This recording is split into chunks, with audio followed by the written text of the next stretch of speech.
यदि अपनी लाइट बुझाने के लिए कहेंगे कैमरे की तो पूरे इलाके में अंधेरा है, लोग पानी के लिए त्रस्त हैं।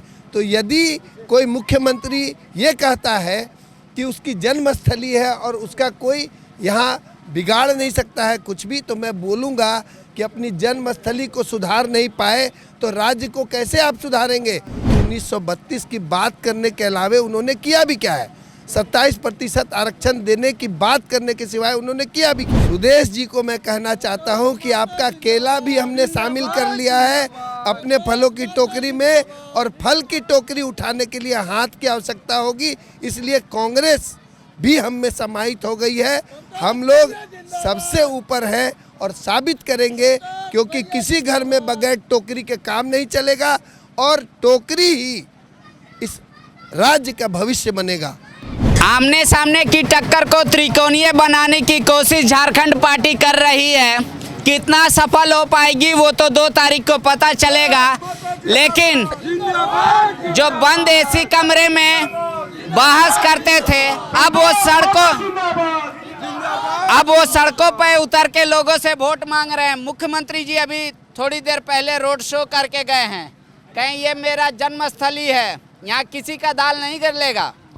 माननीय मुख्यमंत्री जी ने यही धोखा पूरे राज्य को दिया है। ये स्थान अगर उनकी जन्मस्थली है तो इस जन्मस्थली को उन्होंने सजाया संवारा क्यों नहीं, ये बड़ा सवाल है। आज बताइए कि कोई ज़्यादा रात हुआ भी नहीं है और आपको यदि अपनी लाइट बुझाने के लिए कहेंगे कैमरे की तो पूरे इलाके में अंधेरा है, लोग पानी के लिए त्रस्त हैं। तो यदि कोई मुख्यमंत्री ये कहता है कि उसकी जन्मस्थली है और उसका कोई यहाँ बिगाड़ नहीं सकता है कुछ भी, तो मैं बोलूँगा कि अपनी जन्मस्थली को सुधार नहीं पाए तो राज्य को कैसे आप सुधारेंगे। जहाँ आपकी जन्मस्थली में पानी की सुविधा नहीं है, लोग पानी के लिए त्राही त्राही कर रहे हैं, हर क्षेत्र में लोग रो रहे हैं।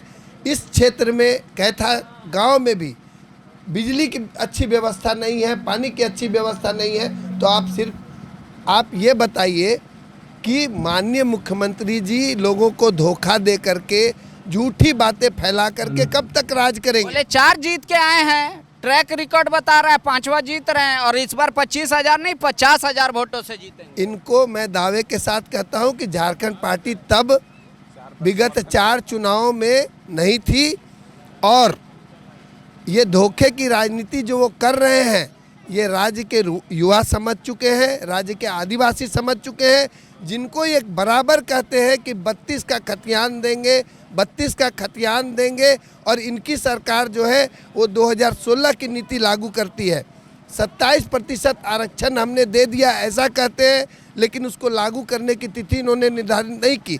तो ये धोखा देने की, झूठ बोलने की राजनीति इन्होंने। लेकिन वो तो कह रहे हैं कि जो 1932 की बात करेगा वही झारखंड पे राज करेगा। ये जरूर है कि माननीय मुख्यमंत्री जी 1932 की बात जरूर करते हैं, लेकिन जिस तरह से विगत 3.5 वर्षों में उन्होंने राज्य के युवाओं को धोखा दिया है, सारी नियुक्तियां रोक दी गई हैं, और आप ये मुझे बताइए कि 1932 की बात करने के अलावे उन्होंने किया भी क्या है?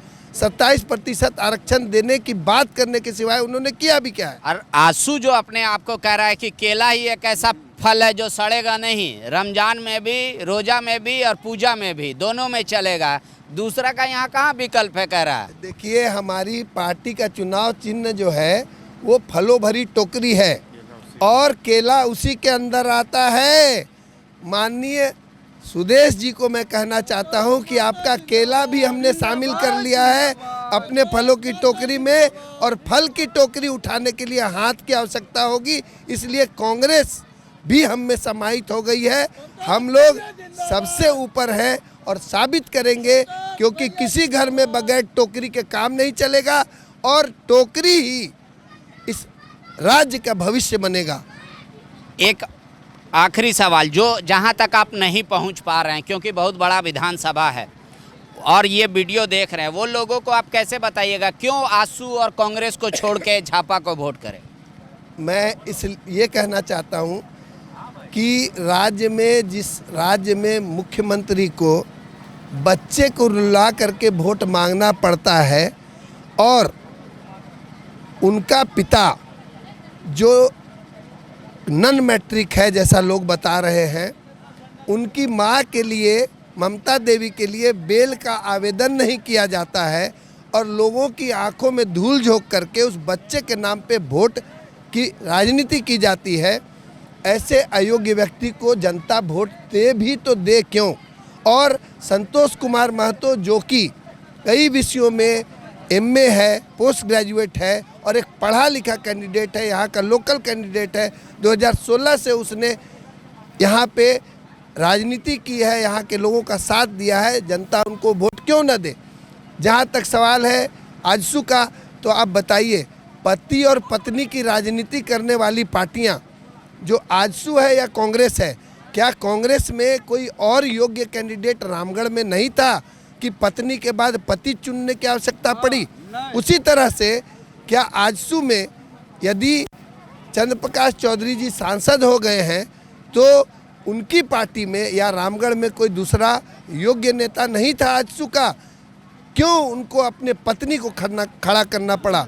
और इन दोनों कैंडिडेट्स के योग्यता के स्थान पर यदि संतोष कुमार महतो की योग्यता को देखें तो स्पष्ट तौर पे वो तो बोल रहा है कि योग है तो नौकरी करें ना, पॉलिटिक्स तो है नहीं योग्यता के लिए। बोला ये दिल का रिश्ता है, परिवार का रिश्ता है। अच्छा योग्य है तो नौकरी करे, तो नौकरी दे कहाँ रहे हैं हेमंत जी?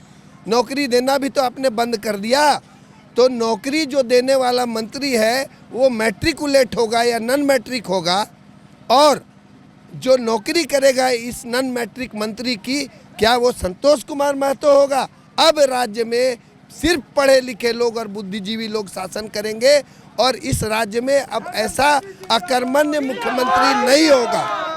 शुक्रिया। तो देख लीजिए, झापा का यही कहना है कि पढ़े लिखे लोग किस तरीके से राजनीति में आएंगे तभी परिस्थितियां बदलेंगी। करे पति पत्नी की राजनीति अब नहीं चलेगा। बायोम ने दिए हैं नीट 2022 के Jharkhand toppers. Class 8, 9, 10, 11th and 12th के स्टूडेंट्स के लिए आ गया है बायोम टैलेंट रिवॉर्ड एग्जामिनेशन, जहां उड़ान एडमिशन स्कॉलरशिप में पाएं up to 1.25 crore discount and up to 100% scholarship in classroom programme along with cash prize and reward. बायोम, हिनू एवं नगरा टोली, Ranchi. thefollowup.in. Like, share and subscribe. www.thefollowup.in